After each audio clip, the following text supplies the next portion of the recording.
was alone. Wow, a weird first thought to have.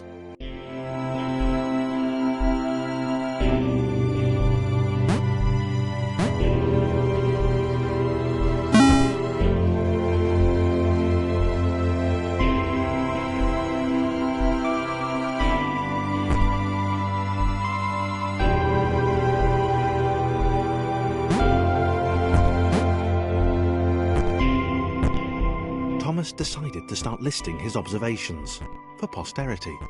1. The whole alone thing. 2. Portals. They led somewhere. He'd yet to work out where. 3. Falling. Thomas was absolutely fantastic at falling. He was almost as good at falling as he was.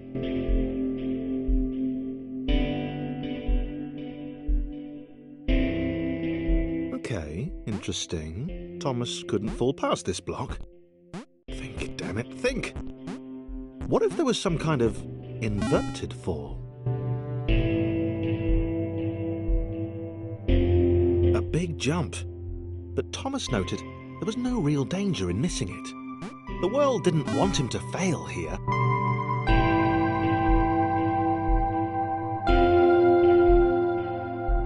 This all seemed a little dangerous. The world was not to be trusted. It was unstable, and it seemed to Thomas that it could let him down at any moment. He was starting to suspect it might even be doing so on purpose. Paranoia.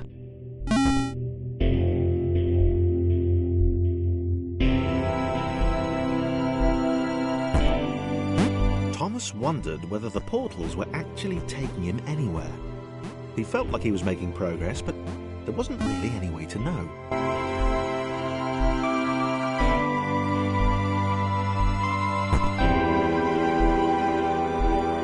It might have been paranoia again, but Thomas could have sworn the world was becoming more complicated. It always seemed to be one step ahead of his skills. It had been designed just for him. He wondered why.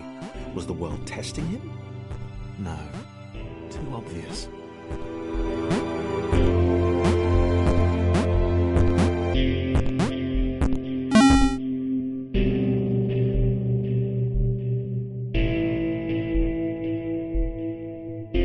Something about the boiling, toxic, glowing water intimidated Thomas.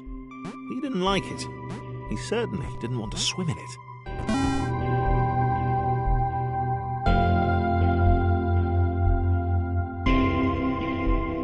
The loneliness was getting to Thomas. No amount of observation or obsessive note-taking could combat that.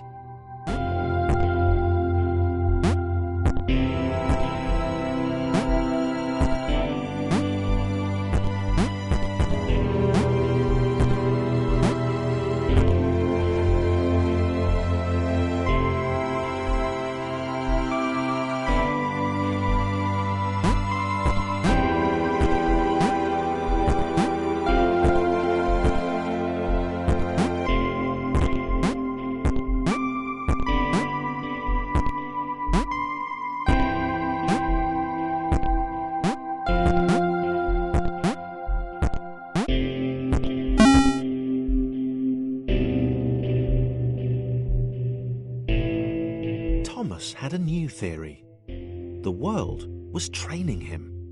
He could feel himself getting smarter. There was the mental list to consider. Over the minutes and seconds since his spontaneous generation, he'd become a pretty skilled jumper. He was evolving. He just wished he had someone to share it with.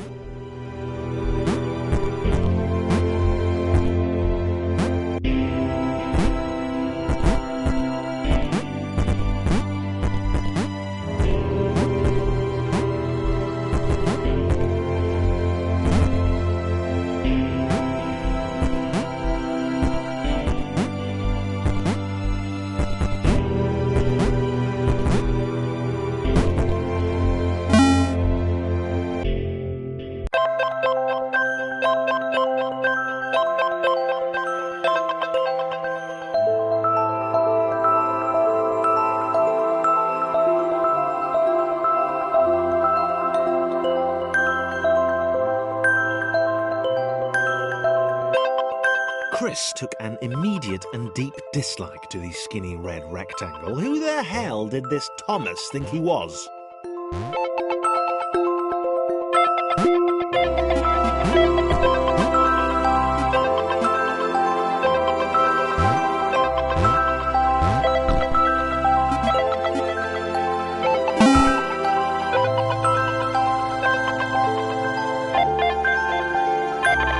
Chris had been doing fine.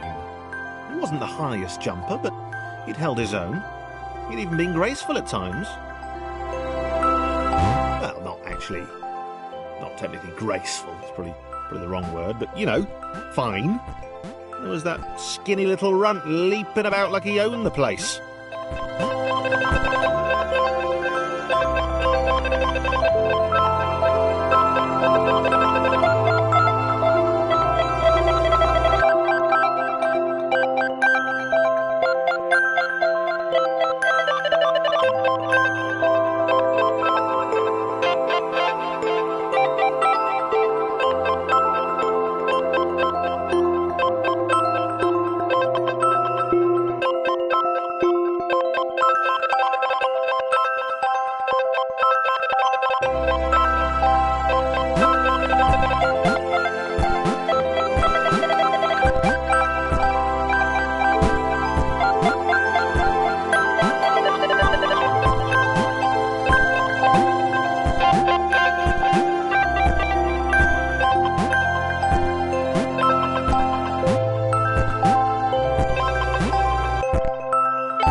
Was more like it.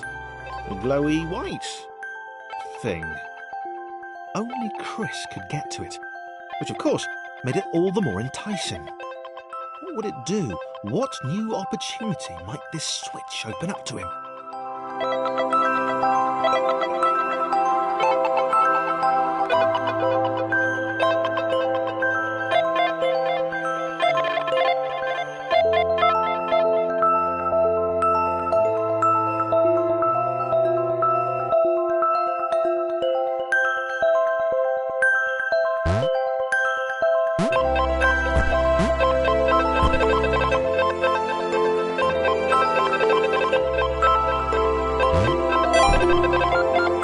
Grace. Another chance for Thomas to jump slightly higher than Chris. How fortunate. Seriously, this made the whole switch pressing thing entirely worthwhile.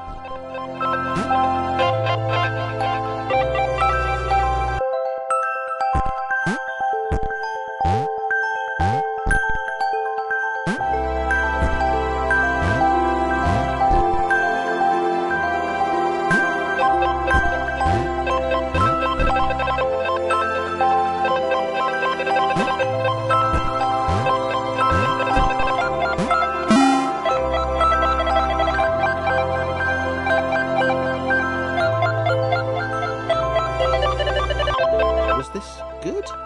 Because on the surface, it did not seem good. Chris was pretty scared. Little Red seemed fine, happy to be on his merry little adventure. Chris couldn't shake the feeling that things had taken a significant turn for the worse since Thomas had joined him. Sure, he'd been able to piggyback his way to ever so slightly higher platforms, but where had that got him? Well, to ever so slightly higher platforms, which was sort of his point.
Chris stared at Thomas with pure hatred. He seemed so very happy at their situation. Friends together, a brave fellowship of quadrilaterals on a quest for greatness. That would be fine. But it was all the obvious observation that Thomas was doing which grated. Every time they saw something vaguely new, Chris would hear a satisfied little from the vaulting idiot. He hoped the next portal would split them up, if only for a few levels.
This was his chance, a moment to shine.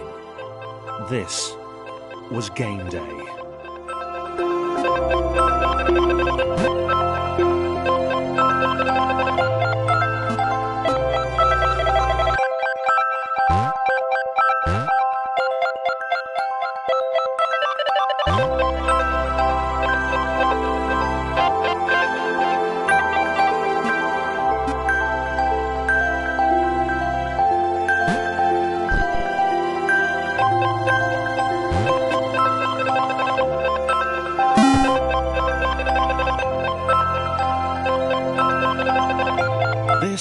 Would not do. John needed room to show off his exceptional skills. As it was, he was trapped on the wrong side of these little dot things. Where did they come from, anyway?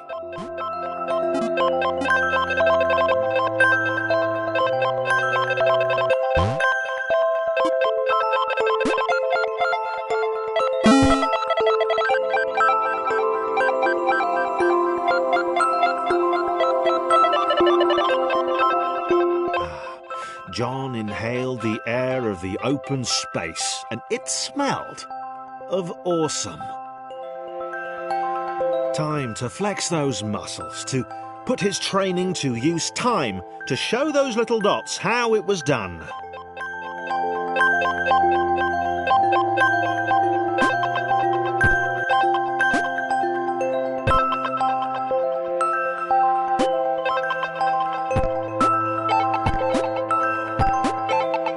John decided to press the switch to let the little dots catch up with him. John cared for his new allies. You could tell from the sympathetic expression he'd practiced in the mirror all these years.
John was happy to keep helping.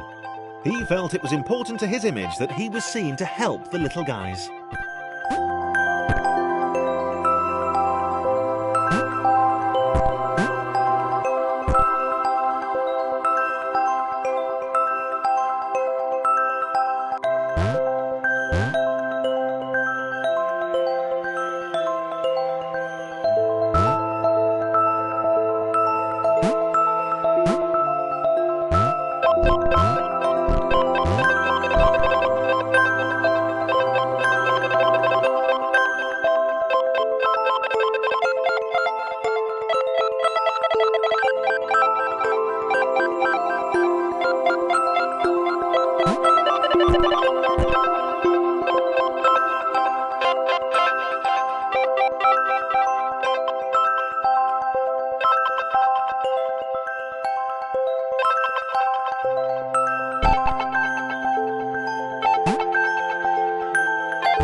He didn't mind them so much either.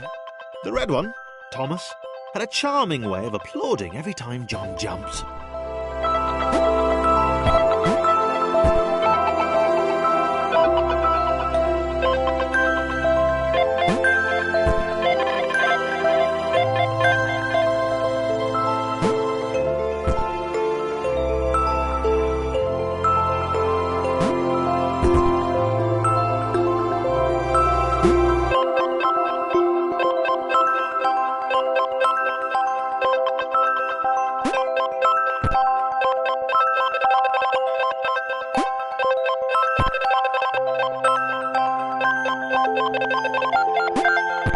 The angry orange one was less immediately likeable, but his unremitting cynicism and tutting amused John.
This was interesting.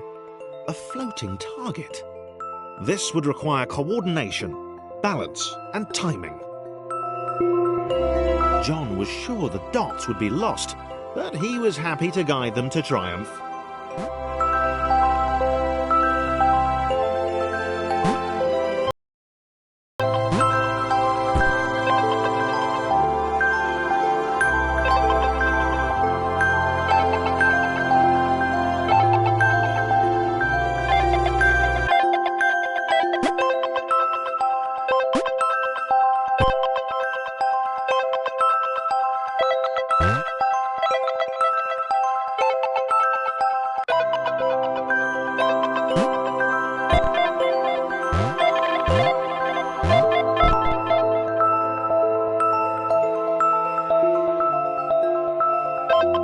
Maybe that's what the dots were for.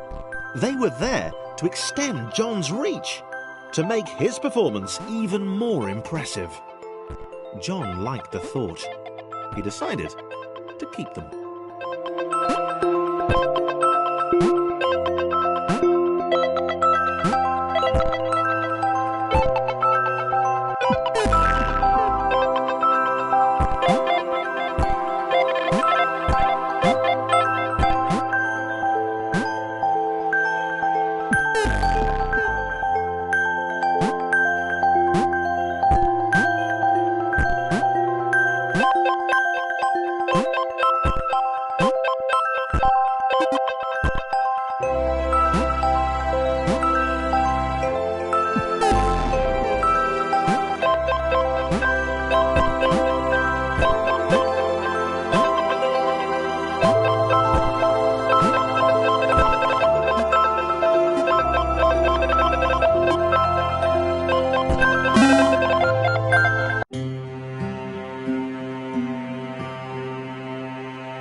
So, this was how Claire would die. She knew it would happen eventually. She was rubbish at jumping, and she moved slowly. She felt a little like her continued existence was breaking some kind of natural order. The crumbling pillar was a dramatic death, she supposed.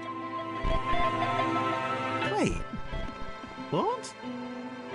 Claire couldn't shake the feeling that she was not, in fact, dead. It was at that moment that Claire realised she had superpowers!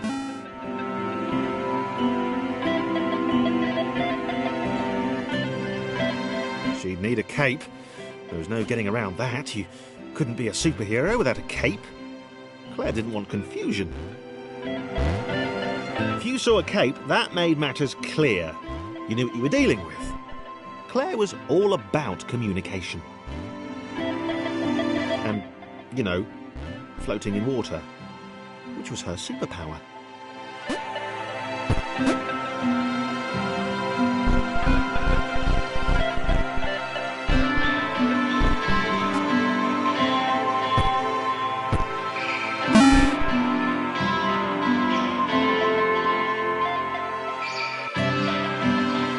Right, fear not, my skinny friends, for I am Claire, and I will save you.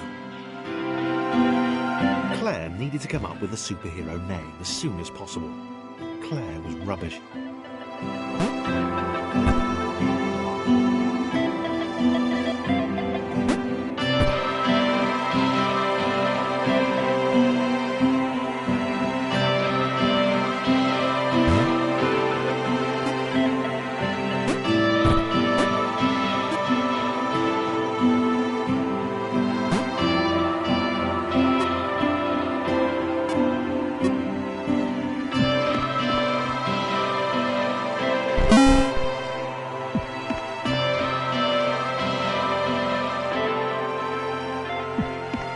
Claire arrived just in time, which was, of course, the perfect moment for superheroes to arrive.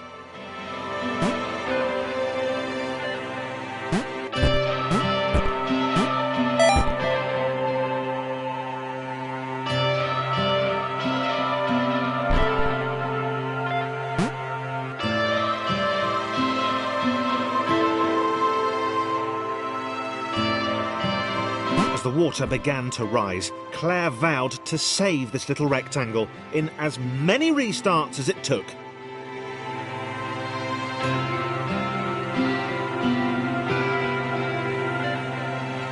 Claire wondered if Thomas would make a good sidekick.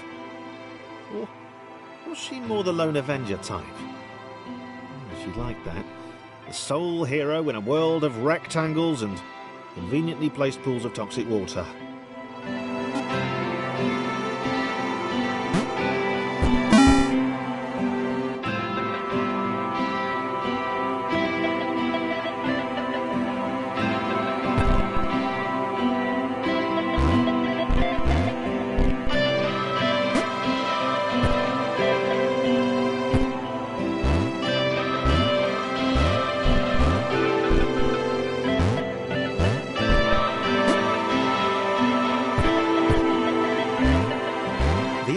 Told Claire that staircases were a bit of a fixture here.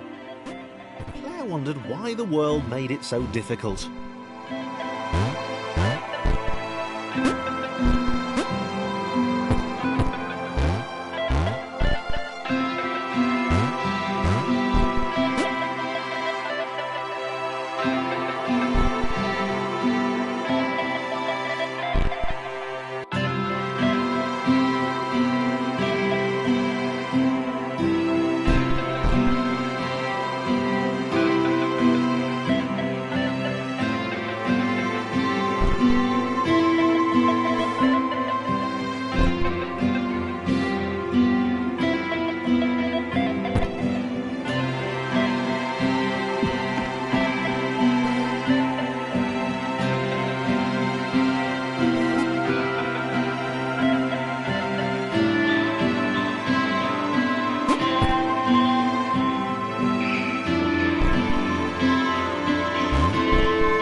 probably needed a nemesis.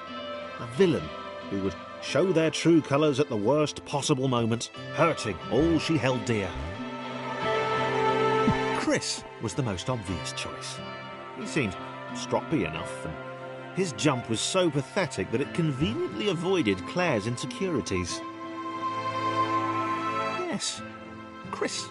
Diabolical Chris. The fiendish Christopher.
Gone?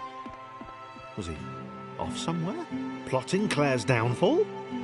If Claire was honest, and she had to be because she was a superhero, this was a troubling turn of events. Still, there were reasonably sized bodies of water to cross.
Platforms over water, eh? Claire's newly heightened senses told her that there were multiple paths across with various possible configurations of the little posse.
They were doing really well. Claire hoped she could get them all across. John was fully aware he could do this alone. Thomas hoped he'd never have to.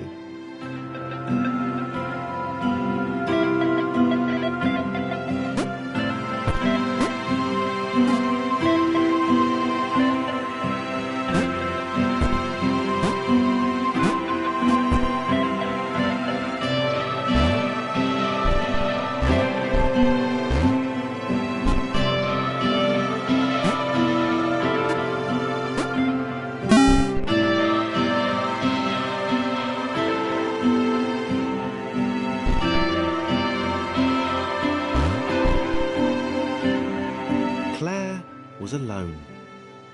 Which was odd, because she wasn't meant to be alone. She needed to be where there were rectangles to save. Being the only superhero in a given space kind of defeats the object. Spikes? That was new. Claire avoided them. She decided they were most likely her kryptonite. Not the rubbish red kryptonite either, the proper radioactive green stuff.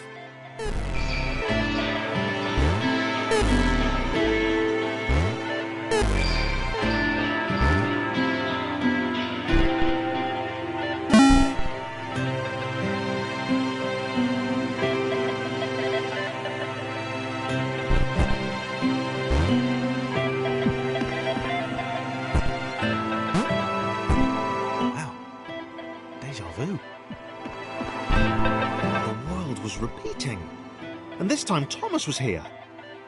Claire felt something had gone wrong. There was a disturbance in the force. Something had altered the matrix. The world was reacting to their progress. It was amassing its forces. It was plotting against them. Claire finally had a nemesis.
Laura was pleased this one was behind a wall.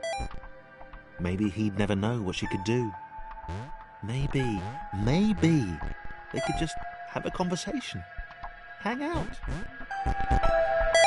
As long as he didn't find out what she could do. Which would never happen so long as they stayed separate.